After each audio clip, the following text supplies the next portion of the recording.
नमस्कार, आप सबका मेरा यूट्यूब चैनल पावनश्री हीलर में स्वागत है। आज मेरे को एक बात याद आ गई, मैंने कहा कि उसे थोड़ा-सा आप लोगों के सामने रखूँगा, एक कहानी के थ्रू रखूँगा कि रिश्तों की बेड़ियों में हम खुद फँसे हुए हैं। वो क्यों फँसे हुए हैं हम, इसे एक कहानी के थ्रू मैं आपको अपनी बात को बताना चाहता हूँ। तो सबसे पहले मैं शुरू करता हूँ एक लोहार से। एक देश था, उस देश में एक लोहार था, बहुत प्रसिद्ध था। वो हथियार बनाने में और हथियार के अलावा ताले बनाने में, जंजीर बनाने में माहिर था। उसकी हर चीज़ को हर देश, हर राज्य मानता था, लोहा मानता था कि अगर इसके हाथ की कोई चीज़ आ गई, तो ना तो चोर वो ताला की तोड़ सकता है, ना चाबी से दूसरी चाबी से बना सकता है, वो खराब होगा। वो खराब ही हो जाएगा। वो चाबी अगर खो जाएगी तो वो ताला को टूट नहीं सकता, दरवाजा समेत उसे फेंकना पड़ेगा, इतना मजबूत चीज बनाता था वो। अब उस देश पर किसी दूसरे देश ने आक्रमण कर दिया। जब आक्रमण करा तो तब दूसरे देश ने सारे जितने व्यापारी थे उन्हें बंदी बना लिया। उन्होंने कहा कि इस देश को कमजोर करना है, इनके सारे बड़े बड़े व्यापारियों को बंदी बनाकर एक जगह इकट्ठा कर दो। एक एक जगह उन्होंने इकट्ठा कर दिया और उसमें उस लोहार को भी लेके आ गए। वो भी पकड़ा गया और जब उन सबको एक जगह इकट्ठा करके गड्ढा कर दिया गया और उन गड्ढे के अंदर सबको बांध दिया गया, जंजीरों से बांध दिया गया। और वो बांध रहे थे सारे, तो ये खुश था बहुत। ये लोहार खुश था, बाकी सबकी हवा खराब हुई हुई थी और सब लोग कह रहे थे अब हम तो मरने वाले हैं और तुम खुश हो रहे हो, तुम कैसे आदमी हो।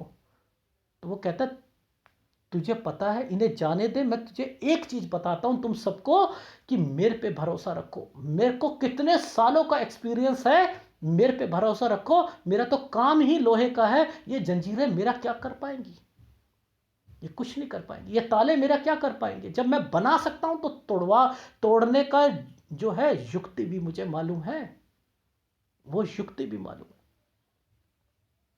तो अब वो सारे लोगों ने, उसने कहा हाँ यार ये तो बहुत मशहूर था, उसके कारण वो थोड़े से पॉजिटिव होने शुरू हो गए सब लोग। अब वो सब लोग गए, तो जैसे ही वो जो जितनी सेना थी वो उन्हें गड्ढे में डालकर गई और सब बांध दिया चेनों से, तालों से।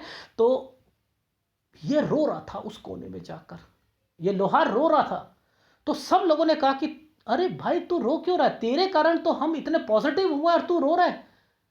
कह रहा मैं रो इसलिए रहा हूं कि इस जंजीर के ऊपर मोहर जो लगी है वो मेरी ही कंपनी की लगी है, इसलिए मैं रो रहा हूं। यह जंजीर नहीं टूट सकती, यह जंजीर टूट ही नहीं सकती है क्योंकि ये मैंने बनाई है और मेरी हर चीज का तोड़ है ही नहीं।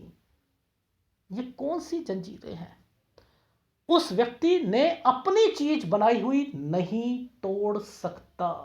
यानी व्यक्ति दूसरों को हेल्प कर सकता है लेकिन अपनी बेड़ियों को नहीं तोड़ सकता। ये कौन सी बेड़ियां है, बच्चा पैदा होता है तो बच्चे की टेंशन होनी शुरू हो जाती है, ये बेड़ियों में तो हम बंधे हुए हैं और वो बेड़ियों से निकल नहीं सकते। ये मुझे क्यों बात याद आई, एक एनालिसिस था, उस एनालिसिस में क्या हुआ कि उन्होंने कहा कि मेरा अध्यात्म बताएं, मेरी अध्यात्म लाइफ कैसे होगी वो बताएं। तो हुआ क्या कि बच्चा जो था उसकी शादी हुई, छोटी सी बेटी हुई और किसी कारणवश से उनकी बहू की डेथ हो गई, बच्ची छोटी थी और अब बच्चे की दोबारा शादी करी, उसमें अड़चने, अब तीसरी शादी के लिए वो बात कर रहे थे और जिसके कारण वो जब तक उसकी शादी नहीं होगी अध्यात्म कहाँ रह गया, कहाँ गायब हो गया। ये तो एक दिखाने का जरिया था कि अध्यात्म है, अध्यात्म है, दिखाने का जरिया था कि मेरे अध्यात्म लाइफ कब सुधरेगी। लेकिन जब तक उसने बेड़ियों में उन्होंने अपने आप को बांध रखा है, तो पहले बेड़ी सही होगी, टूटेगी, तभी तो अध्यात्म बनेगा। यानी बच्चा अगर सुखी रहेगा तभी अध्यात्म बनेगा। यानी अध्यात्म को भी हमने बेड़ियों में बांध रखा है और हम कहते हैं कि हमारी अध्यात्म लाइफ कैसे सुधरेगी। जब तक हम अपने रिश्तों में बंधे हुए हैं और सोचते हैं कि रिश्ते सही होंगे तब हम आगे जाएंगे, तो हमारी भूल है ये, हमारी भूल है ये। हमें समझ ही नहीं है कि हमारे लिए सही क्या है, गलत क्या है, और हम उस व्यक्ति के हिसाब से चलते हैं। जो एक दुकान थी, एक थोड़ी सी हंसी वाली बात बता देता हूँ इसी पर। एक दुकान थी, उसके आगे लिखा हुआ था, यहाँ पर सुंदर सुशील जो है पत्नी मिलती हैं। अब एक जवान लड़के ने देखा, उसकी शादी नहीं हो रही थी, वो गया और उसने देखा दो दरवाजे थे। एक लिखा था जवान लड़की शादी के लिए, और एक थोड़ी सी एजिड शादी के लिए। बट नेचुरल वो ज़्यादा होशियार था, उसने कहा जवान वाले दरवाजे में जाता हूँ। वहाँ पर देखा गया, अंदर कोई लड़की नहीं थी, दो दरवाजे और थे। उसके आगे लिखा था पढ़ी लिखी या साधारण। उन्होंने कहा बट नेचुरल पढ़ी लिखी। वो दरवाजे में गया, वहाँ पर देखा कोई लड़की नहीं थी। फिर दो दरवाजे थे, ससुराल पैसे वाला या साधारण। उन्होंने कहा बट नेचुरल ससुराल पैसे वाला।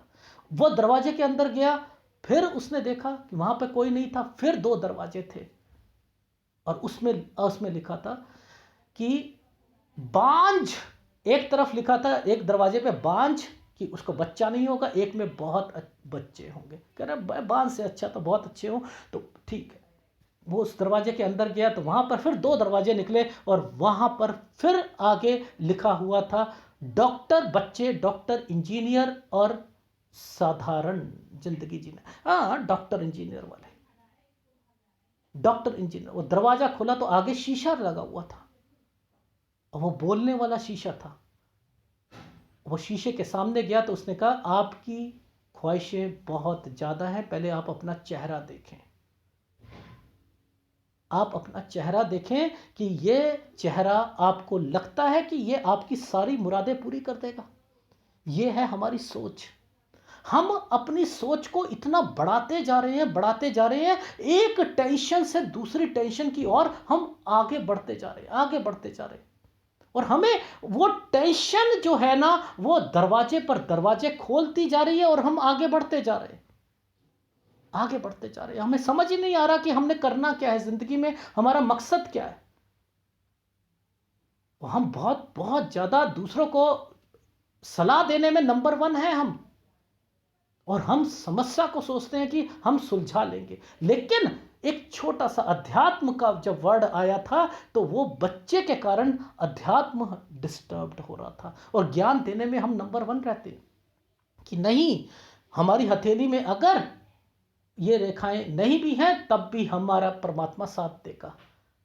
ज्ञान देने में नंबर वन। ज्ञान को बांटने के लिए आप बात करते हो, क्या ज्ञान को बांटा जा सकता है? हम किसकी आंखों से ज्ञान लेते हैं? एक छोटी सी कहानी सुना देता हूं आपको कि एक 75 साल का बुजुर्ग आदमी था। वो 75 साल के बुजुर्ग आदमी की किसी कारणवश से आंखें चली गई, अंधा हो गया। अब जब अंधा हुआ, उसके दोस्तों ने कहा कि भाई यार, तू अंधा है तो तू ऐसा कर, तेरे तो सारे बेटे हैं, 8 बेटे हैं तेरे, उन वो सब शादीशुदा हैं, और एक तेरी पत्नी है, तो अपना इलाज 1 मिनट में हो जाएगा तेरा। कहता है नहीं, मेरे को इलाज कराने की जरूरत नहीं है, मेरे 8 बेटे यानी 16 आंखें, मेरी उनकी बहुएं 16 आंखें, 32 मेरी बीवी की 2 आंखें, 34 आंखें मेरे पास हैं, तो मुझे जरूरत क्या है? ये मेरे लिए सब कुछ करके दिखाएंगे, ये करके दिखाएंगे। उसका अंधविश्वास था ये। 20-25 दिन हुए, घर में आग लग गई, वो 34 आंखें भाग गई, उन्हें पता ही नहीं था कि बुजुर्ग आदमी अंदर ही है। आग इतनी बढ़ गई, जब बढ़ी तो पता लगा अरे पिताजी तो अंदर ही रह गए, अरे मेरे तो हस्बैंड तो अंदर ही रह गए हैं। पर तब बहुत देर हो चुकी थी। जब वो जल रहा था, जब अधमरा हो गया, मरने का कुछ कगार पहुंची, आखिरी सांस आई, जब देखा आग बुझी तो 1-2 सांस थी, तो उसने बस इतना ही कहा कि अपनी आंखों से ही देखा जा सकता है, किसी और की आंखों से नहीं देखा जा सकता है। ये उसका अनुभव हुआ था, अनुभव हुआ था। और हम इस अनुभव को क्यों कहते हैं दूसरों की आंखों से देखकर चलेंगे? आज हम कहते हैं गीता में भगवान श्री कृष्ण ने ये कहा। अरे भगवान श्री कृष्ण ने कहा ना, आपने उसकी बात को रिपीट करा, तो क्या आपको एक्सपीरियंस आएगा? नहीं आएगा। आप किसी और की आंख से देख रहे हो, अपनी आंख तो बंद है आपकी, अंधे हो आप। अपनी आंख को जब तक नहीं खोलोगे, आपको उस रियलाइजेशन नहीं होगा।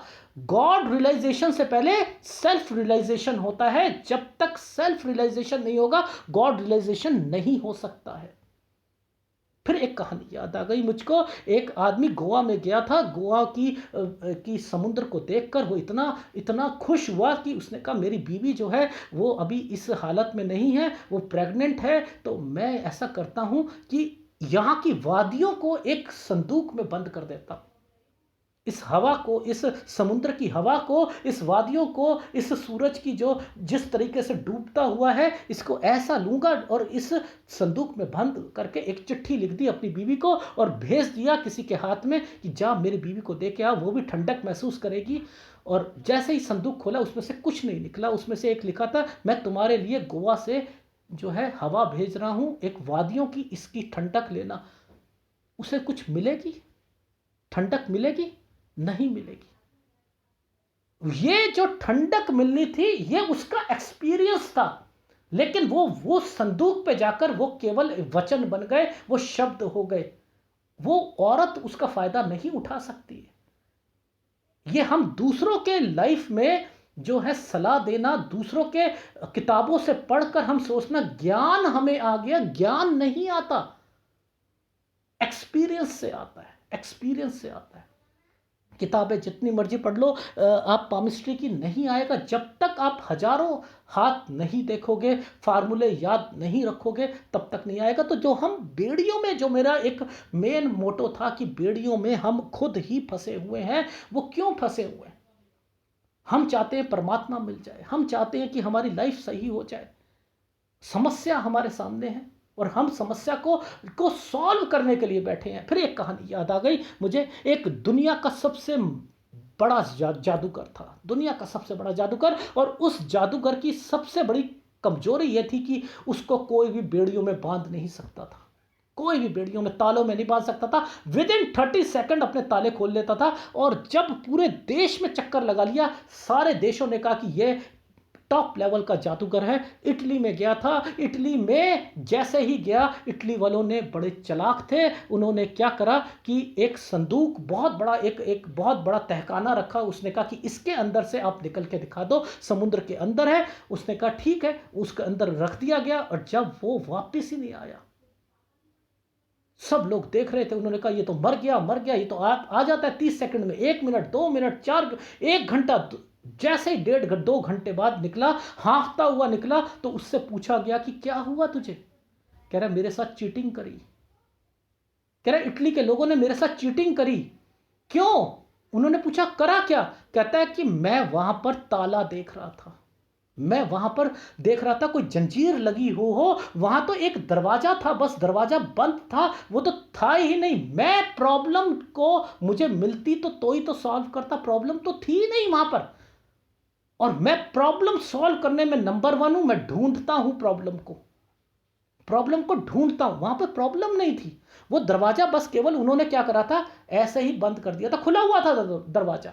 वो 1.5 घंटे तक उस दरवाजे में क्या देखता रहा, चेन कहाँ है, ताले कहाँ है, ऊपर होगा, नीचे होगा, क्योंकि वो इतने सालों से एक्सपीरियंस में ताले खोल रहा था, चेनें खोल रहा था, उसे दिख रही थी। यहां पर दिखी ही नहीं उसको।